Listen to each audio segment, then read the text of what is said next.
जय श्री राम। भक्तों, सबसे पहले मेरे इष्ट प्रभु श्री रामचंद्र जी को मेरा प्रणाम एवं आप सभी लोगों को भी मेरा प्रणाम। तो भक्तों,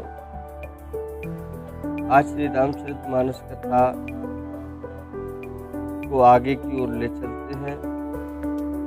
इससे पहले जो मैं हमेशा कहता हूँ वही इस बार भी आपसे पुनः निवेदन है, अगर आपने अभी तक हमारे चैनल को सब्सक्राइब नहीं किया है तो कृपया चैनल को सब्सक्राइब करें और घंटी वाले बटन को प्रेस करें, जिससे आपको सारे वीडियो प्राप्त होते रहें। और वीडियो अगर पसंद आए तो इसको लाइक करें और अपने मित्रों को शेयर करें, जिससे श्री रामचरितमानस की बातें उनके जीवन में भी पहुंच सकें। तो चलिए अब हम श्री रामचरितमानस कथा को प्रारंभ करते हैं। तो जैसा कि इससे पहले आप लोगों ने इसके पहले जो वीडियो सुना होगा उसमें बाबा तुलसीदास जी हैं, वो लिख रहे हैं कि हनुमान जी लंका में पहुंच गए हैं और माता सीता से उनकी भेंट हुई और उन्होंने माता सीता को श्री रामचंद्र जी ने जो मुद्रिका दी थी वो मुद्रिका दी माता जी को, और कुछ ऐसी बातें बताई जिससे उनको विश्वास हो गया कि यह जो हनुमान जी है यह श्री रामचंद्र जी के ही सेवक हैं। अब देखिए, हनुमान जी के प्रेम युक्त वचन सुनकर सीता जी के मन में विश्वास उत्पन्न हो गया। उन्होंने जान लिया कि यह मन, वचन और कर्म से कृपा सागर श्री रघुनाथ जी का ही दास है। भगवान का सेवक जानकर अत्यंत गाढ़ी प्रीति हो गई, नेत्रों में प्रेम आंसुओं का जल भर आया। तो भक्तों, भगवान के चरणों में जिनका मन लगा रहता है उनका सबसे पहले उनकी पहचान यही है कि अगर उनको दूसरा भगवान के चरणों में मन लगाने वाला मिल जाता है तो दोनों में आपस में बड़ी ही गहरी प्रीति हो जाती है, जैसे ये दोनों सगे भाई भाई हों। जल भर आया और शरीर अत्यंत पुलकित हो गया। तो माता ने कहा, हे पुत्र हनुमान, विरह सागर में डूबती हुई मुझको तुम जहाज समान प्रतीत हो रहे हो। मैं बलिहारी जाती हूँ। अब छोटे भाई लक्ष्मण जी सहित हर के शत्रु सुखधाम प्रभु का कुशल मंगल कहो, क्या वे कुशल पूर्वक हैं? श्री रघुनाथ जी तो कोमल हृदय और बड़े ही कृपालु हैं। फिर हे हनुमान, उन्होंने किस कारण ऐसी निष्ठुरता धारण कर ली है? सेवक को सुख देना उनकी स्वाभाविक बान है। वे रघुनाथ जी क्या कभी मेरी याद भी करते हैं? हे तात, क्या कभी उनके कोमल सांवले अंगों को देखकर मेरे नेत्रों को शीतलता प्राप्त होगी?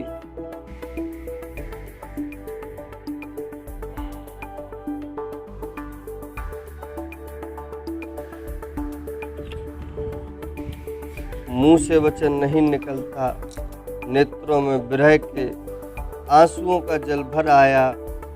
बड़े दुख से वे बोली, हा नाथ, आपने मुझे बिल्कुल ही भुला दिया। सीता जी को विरह से परम व्याकुल देखकर हनुमान जी कोमल और विनीत वचन बोलने लगे। हे माता, सुंदर कृपा के धाम प्रभु भाई लक्ष्मण सहित एकदम ठीक प्रकार से हैं, कुशल से हैं, परंतु आपके दुख से वो बहुत दुखी होते रहते हैं। हे माता, मन में गिलानी मत मानो, मन छोटा करके दुख न कीजिए। श्री रामचंद्र जी के हृदय में आपसे 2 गुना ज़्यादा प्रेम है। हे माता, अब धीरज धरकर श्री रघुनाथ जी ने जो संदेश भेजा है उसे भी सुन लें। ऐसा कहकर हनुमान जी प्रेम से गदगद हो गए। उनके नेत्रों में प्रेम आंसुओं का जल भर आया।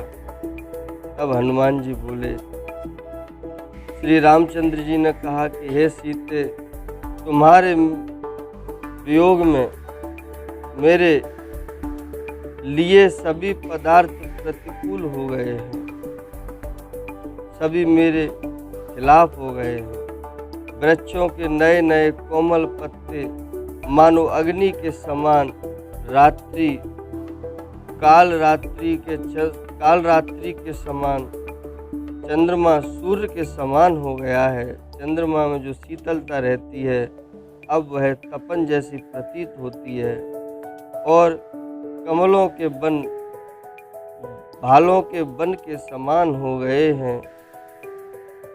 मेघ मानो खौलता हुआ तेल बरसाते हैं।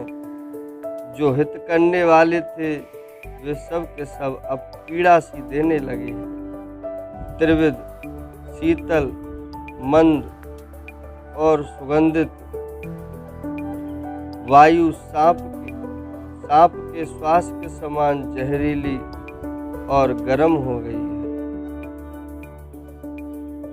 मन का दुख कह डालने से भी कुछ घट जाता है, पर कहूँ किससे, यह दुख कोई जानता नहीं। हे प्रिय, मैं और तेरे प्रेम का तत्व रहस्य एक मेरा मन ही जानता है, और वह मन सदा तेरे पास रहता है। बस मेरे प्रेम का सार इतने में ही समझ ले। प्रभु का संदेश सुनते ही माता जानकी प्रेम में मग्न हो गईं। उन्हें शरीर की भी सुध न रही। तब हनुमान जी ने कहा, हे माता, हृदय में धैर्य धारण करो और सेवकों को सुख देने वाले प्रभु श्री रामचंद्र जी का स्मरण करो। श्री रघुनाथ जी की प्रभुता को हृदय में लाओ और मेरे वचन सुनकर कायरता छोड़ दो। राक्षसों के समूह पतंगों के समान और श्री रघुनाथ जी के बाण अग्नि के समान हैं। माता, हृदय में धैर्य धारण करो और राक्षसों को जला ही समझो कि वो अब जल गए, ज़्यादा दिन तक जीवित नहीं रहेंगे। श्री रामचंद्र जी ने यदि खबर पाई होती कि आप यहाँ पर हैं तो वे इतना विलंब ना करते। हे माता जानकी जी, रामबाण रूपी सूर्य के उदय होने पर राक्षसों की सेना रूपी अंधकार कहीं रह सकता है क्या भला? हे माता, मैं आपको अभी यहाँ से लेवा जाऊँ, पर श्री रामचंद्र जी की शपथ है, मुझे प्रभु की आज्ञा नहीं है। अतः हे माता, कुछ दिन और धीरज धरो। श्री रामचंद्र जी वानरों सहित यहाँ आवेंगे और राक्षसों को मारकर आपको अवश्य ही ले जाएंगे। नारद आदि ऋषि मुनि तीनों लोकों में उनका यश गावेंगे। तब माता सीता जी ने कहा, हे पुत्र, क्या सब वानर तुम्हारे ही समान हैं? अर्थात माता का कहने का मतलब था कि हनुमान जी जब माता से भेंट कर रहे थे तो बहुत ही छोटा सा रूप धरकर आए थे। तो माता जी उनको देखकर पूछ रही हैं, क्या सब वानर तुम्हारे ही समान छोटे छोटे से हैं? राक्षस तो बड़े बड़े बलवान, बड़े बड़े योद्धा और बड़े बड़े मायावी हैं।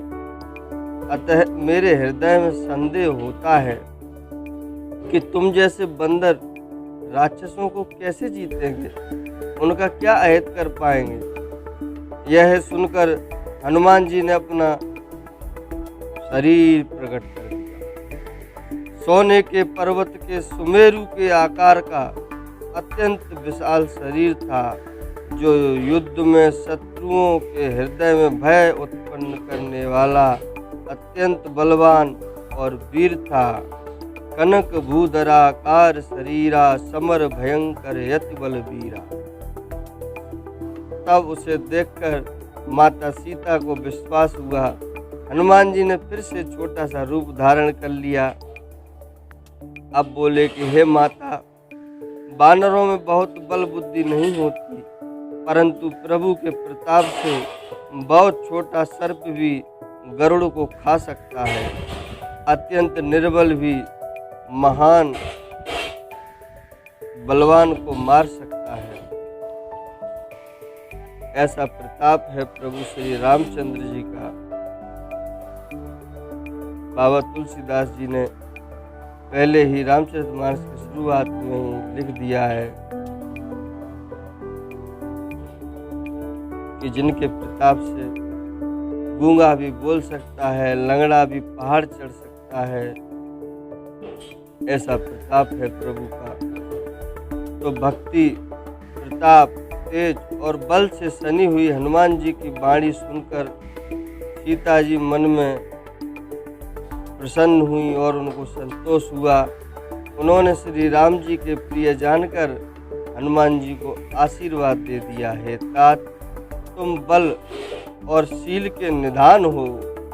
हे पुत्र, तुम अजर, अमर और गुणों के खजाने हो।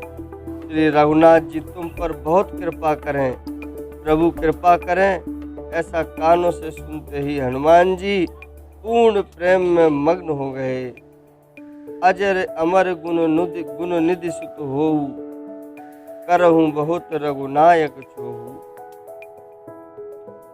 हनुमान जी ने बार बार माता के चरणों में सिर नवाया और फिर हाथ जोड़कर कहा, हे माता, अब मैं कृतार्थ हो गया।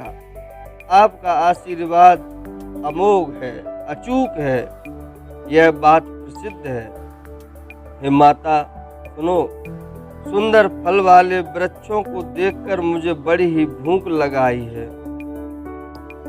सीता माता बोली, हे बेटा हनुमान सुनो, बड़े भारी योद्धा राक्षस इस वन की रखवाली करते हैं और यह वन रावण का विशेष वन है। तब हनुमान जी ने कहा, हे माता, यदि आप मन में सुख माने, प्रसन्न होकर हमें आज्ञा दें, तो मुझे उनका भय तो बिल्कुल नहीं है, उनसे तो मैं निपट लूँगा। हनुमान जी को बुद्धि और बल में निपुण देखकर माता जानकी जी ने कहा, जाओ हे तात, श्री रघुनाथ जी के चरणों को हृदय में धारण करके मीठे मीठे फल खाओ।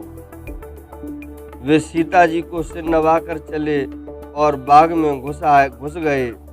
फल खाए, वृक्षों को तोड़ा। वहीं बहुत से जो योद्धा थे, रखवाले थे, उनमें से कुछ को मार भी डाला। कुछ ने जाकर रावण से कहा और कहा, हे नाथ, एक बड़ा भारी बंदर आया है। उसने अशोक वाटिका उजाड़ डाली पूरी, फल खाए, वृक्षों को खाद डाला और रखवालों को मसल मसल कर जमीन पर डाल दिया। यह सुनकर रावण ने बहुत से योद्धा भेजे। उन्हें देखकर हनुमान जी ने गर्जना की। हनुमान जी ने सब राक्षसों को मार डाला। कुछ जो अधमरे थे चिल्लाते हुए गए। फिर रावण ने अक्षय कुमार को भेजा। वह असंख्य श्रेष्ठ योद्धाओं को साथ लेकर चला। उसे आते देखकर हनुमान जी ने एक वृक्ष लेकर ललकारा और उसे मारकर महाध्वनि बड़े जोर से गर्जना करी। उन्होंने सेना में कुछ को मार डाला और कुछ को मसल डाला और कुछ को पकड़ कर धूल में मिला दिया। कुछ ने फिर जाकर पुकार की कि हे प्रभु, बंदर बहुत ही शक्तिशाली है। पुत्र का वध सुनकर रावण क्रोधित हो उठा और उसने अपने ज्येष्ठ पुत्र बलवान मेघनाद को भेजा। उससे कहा कि हे पुत्र, मारना नहीं, उसे बांध लाना। उस बंदर को देखा जाए कि है कहाँ का इतना शक्तिशाली बंदर। तो इंद्र को जीतने वाला अतुलनीय योद्धा मेघनाद चल दिया। भाई का मारा जाना सुन उसे क्रोध हो आया। हनुमान जी ने देखा कि अब की भयानक योद्धा आया है। तब वे कटकटा कर गरजे और दौड़े। उन्होंने एक बहुत बड़ा वृक्ष उखाड़ लिया और उसके प्रहार से लंकेश्वर रावण के भाई मेघनाद को बिना रथ का कर दिया। रथ को तोड़कर उसे नीचे पटक दिया। उसके साथ जो बड़े बड़े योद्धा थे उनको पकड़ कर हनुमान जी अपने शरीर से मसलने लगे। उन सबको मारकर फिर मेघनाद से लड़ने लगे। लड़ते हुए वे ऐसे मालूम होते थे मानो दो गजराज श्रेष्ठ हाथी भिड़ गए हों। हनुमान जी उसे एक घूंसा मारकर वृक्ष पर जा चढ़े।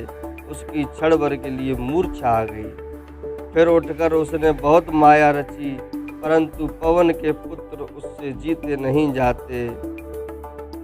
अंत में उसने ब्रह्मास्त्र का संधान किया।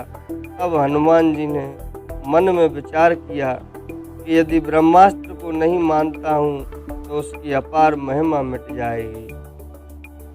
अब कुछ लोग मन में विचार कर इस बात का संदेह न करें कि ब्रह्मास्त्र के डर से हनुमान जी बंध गए। हनुमान जी का ब्रह्मास्त्र भी कुछ नहीं बिगाड़ सकता था, क्योंकि अभी थोड़ी देर पहले इसी वीडियो में सभी ने सुना होगा कि माता सीता ने हनुमान जी को अजर और अमर होने का वरदान दे दिया। तो आगे चलते हैं। तो हनुमान जी ने ऐसा विचार किया, अगर ब्रह्मास्त्र का मान नहीं रखता हूँ तो इसकी अपार महिमा मिट जाएगी। तो उसने हनुमान जी को ब्रह्म बाण मारा, जिसके लगते ही वे वृक्ष से नीचे गिर पड़े, परंतु गिरते समय भी उन्होंने बहुत सी सेना मार डाली। जब उसने देखा कि हनुमान जी मूर्छित हो गए हैं, तब वह उनको नागपाश में बांधकर ले गया। अब शिव जी कहते हैं माता भवानी से, सुनो, जिनका नाम जप कर ज्ञानी मनुष्य संसार के बंधन को काट डालते हैं, उनका दूत कहीं बंधन में आ सकता है? कोई उनको बांध सकता है? और दूत भी दूतों में सर्वश्रेष्ठ हनुमान जी को कौन बांध सकता है? किंतु प्रभु के कार्य के लिए हनुमान जी स्वयं अपने को बंधा लेते हैं। बंदर का बांधा जाना सुनकर राक्षस दौड़े और कौतुक के लिए तमाशा देखने के लिए सब सभा में आए। हनुमान जी ने जाकर रावण की सभा देखी। उसकी अत्यंत प्रभुता ऐश्वर्य कुछ कही नहीं जाती। देवता और दिक्पाल हाथ जोड़े बड़ी नम्रता के साथ भयभीत हुए सब रावण की भौं ताक रहे हैं। उसका ऐसा प्रताप देखकर भी हनुमान जी के मन में जरा भी डर नहीं हुआ। वे ऐसे निःशंक खड़े रहे जैसे सर्पों के समूह में गरुड़ निर्भय रहते हैं। तब हनुमान जी को देखकर रावण दुर्वचन कहता हुआ खूब हंसने लगा। फिर पुत्रवध का स्मरण किया तो उसके हृदय में विषाद उत्पन्न हो गया। तो भक्तों, मैं चाहता हूँ कि ये रामचरितमानस कथा इतनी प्यारी है, इसको बिना रुके अभी आज ही पूरा कर दिया जाए। पर वीडियो थोड़ा लंबा हो जाता है, आप लोगों को भी देखने में बोरियत होगी, इसलिए मैं ऐसा नहीं कर सकता हूँ।